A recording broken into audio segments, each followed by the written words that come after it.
No one will come for you.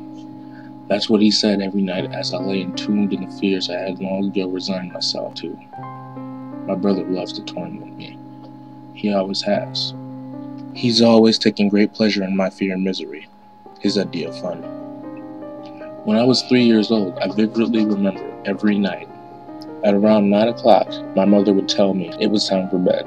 She would tuck me into the bottom bunk of an old steel self-assembled bunk bed.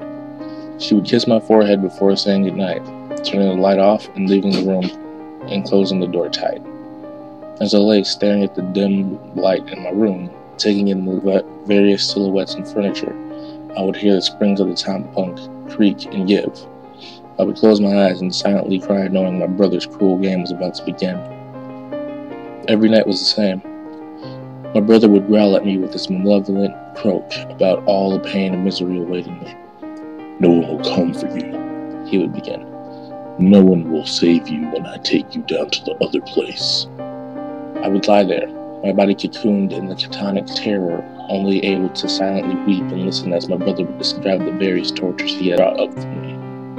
Like breaking all my bones one by one, so slowly that, by the slow, deliberate snap of my last rib, my fingers would have already somewhat healed, allowing him to start again and again, forever. He would tell me that one day he would deliver on his threats, but for now, it was more fun to just tell me what he had in store.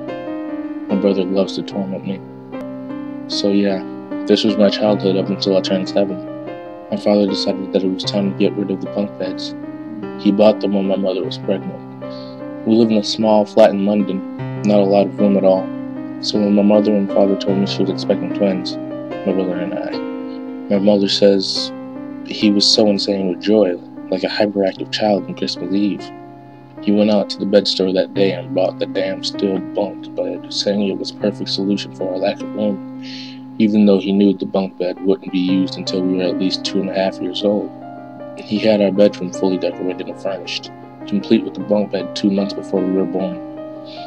I say we, sadly, my brother died whilst my mother was giving birth, so I should say before I was born.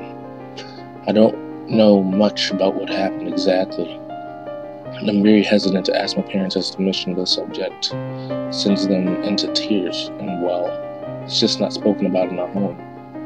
I can't believe how well I still remember those days. I'm 27 now.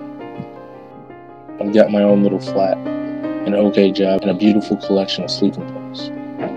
I'm taking a whole bottle tonight. I'm going to finally sleep tonight. He's not going to keep me awake tonight. Oh God, I miss that bunk bed. At least when he had the top bunk, I couldn't see him. My brother loves to torment me.